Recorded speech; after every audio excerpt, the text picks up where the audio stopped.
হেফাজত ইসলামের প্রতি আমাদের দৃষ্টিভঙ্গিটার ব্যাপারে আমি একটু কথা বলতে চাই। স্পিকার, আমি দেখলাম আলামা শফি সাহেব 90 বছর বয়স, হেলিকপ্টার করে কোথায় গিয়েছেন?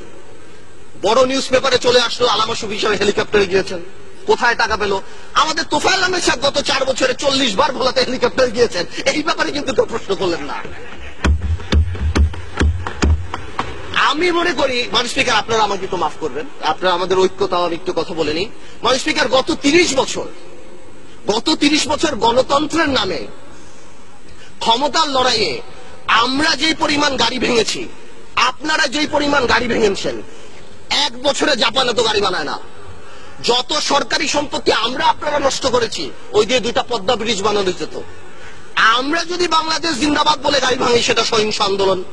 আপনারা জয় বাংলা বলে গাড়ি ভাঙলে সহিংস আন্দোলন। আল্লাহু আকবার বলে হেফাজত যদি গাড়ি ভাঙে, তাহলে তারা জঙ্গি হয়ে যায়। এইটা কি ধরনের কথা? স্পিকার, জঙ্গি কেন বলছি? জঙ্গি is a very dangerous term. আমরা যখন এখানে লোকাল পলিটিক্সের জন্য জঙ্গি বলি, বিদেশে আমাদের ভাবমূর্তি সাংঘাতিক ভাবে নষ্ট হয়। আওয়ামী লীগ সরকারই তো সবচেয়ে বেশি ক্রেডিট নেয় যে আমরা জঙ্গি থামিয়ে দিয়েছি। আওয়ামী লীগ সরকারই যদি সবচেয়ে বেশি জঙ্গি বেড়ে যায়, তাহলে আওয়ামী লীগের রেপুটেশন প্রবলেম। হেফাজত ইসলাম নিয়ে আরেকটা কথা বলছি। আওয়ামী লীগের যে পলিটিক্যাল ক্রাইসিস যেটা দেখা গিয়েছে, হেফাজত ইসলাম আসলো কেন? মাননীয় স্পিকার, হেফাজত ইসলাম কিন্তু আসেনি যখন আমরা বিভিন্ন জায়গায় মডেল লাইসেন্স দেই, যখন আমরা সিনেমা হল ওপেনিং এ মিলাদ দেই, যখন আমরা ব্যাংক ওপেন করি মিলাদ দিয়ে, তখন কিন্তু হেফাজত আসবে। হেফাজত ইসলাম এসেছে যখন সর্বকালের সর্বশ্রেষ্ঠ মানব নবী করিম সাল্লাল্লাহু আলাইহি ওয়াসাল্লাম, সকল মুসলমানের হৃদয়ের স্পন্দন, তাকে নিয়ে কটাক্ষ করা হয়েছে। কোথায় হয়েছে? গণজাগরণ মঞ্চের, আমি পার্টিকুলার বলছি, কিছু অ্যান্টি ইসলাম ব্লগার, নাস্তিক হতেই পারে, এটা যার গণতান্ত্রিক ব্যাপার, কিন্তু অ্যান্টি ইসলাম কিছু ব্লগার সেই সময়টা বিচার করলেই তো পারত। সেই সময় বিচার করেনি কেন? সেই সময় বিচার না করে কি নাম দেওয়া হয়েছে? এরা জঙ্গি, এরা হেফাজতে জামাত, এদের সাথে কথা বলা যাবে না। তো জঙ্গি হলে এদের সাথে মিটিং হচ্ছে কেন? জঙ্গি যদি হয়, এরা মাননীয় প্রধানমন্ত্রীর সাথে মিটিং করছেন কেন? জঙ্গি যদি হয়, এখানে মন্ত্রীরা যে আলামা শফি সাহেবের সাথে দেখা করছেন কেন? আসল কথাটা সেটা না। আসল কথা হলো রাজীবকে নিয়ে।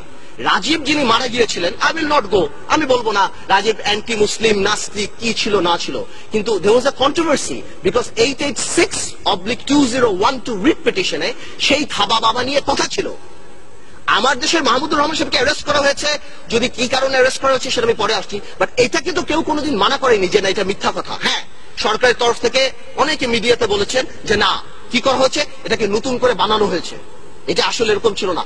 আসলে ব্যাপারটা কি, যদি নতুন করেই বানানো হয়, খাবা বাবা যদি আসলে রাজীবের না হয়ে থাকে, তাহলে ওটা কেন সত্য হবে যে ওই 4 জন যারা মার্ডার করলো তারা ওই খাবা বাবা পরে রাজীবকে মার্ডার করলো? তার মানে খাবা বাবা আগেই ছিল। আওয়ামী লীগের টেকনিক্যাল প্রবলেম হয়ে গেছে। এই অ্যান্টি ইসলাম লোককে আওয়ামী লীগ এখানে শোক প্রস্তাব দিয়ে আওয়ামী লীগ জাতীয় বীর বানিয়েছে, এবং বাংলাদেশে যে নবী করিম সাল্লাল্লাহু আলাইহি ওয়াসাল্লামকে কটাক্ষ করে গেছে, তাকে এই পার্লামেন্টে জাতীয় বীরের মর্যাদা দিয়েছে। অ্যাজ ইফ মন্ত্রীরা শার্লক হোমস, কেউ মারা যাওয়ার 1 ঘন্টার মধ্যে যে মন্ত্রীরা বলে দিচ্ছে এটা এ মেরেছে, এটা ও মেরেছে। তো জামাত ইসলামী খুব, শিবির যে খুব ভালো আমি তা বলছি না, কিন্তু শিবির যদি মেরে থাকে, আমার কথা হলো, এবং এতে যদি জামাত ইসলামী রাজনীতি না করতে পারে, তাহলে বিশ্বজিৎ মারা যাওয়ার পর ছাত্রলীগ কিভাবে রাজনীতি করে বাংলাদেশে? আমার প্রশ্ন সেটা।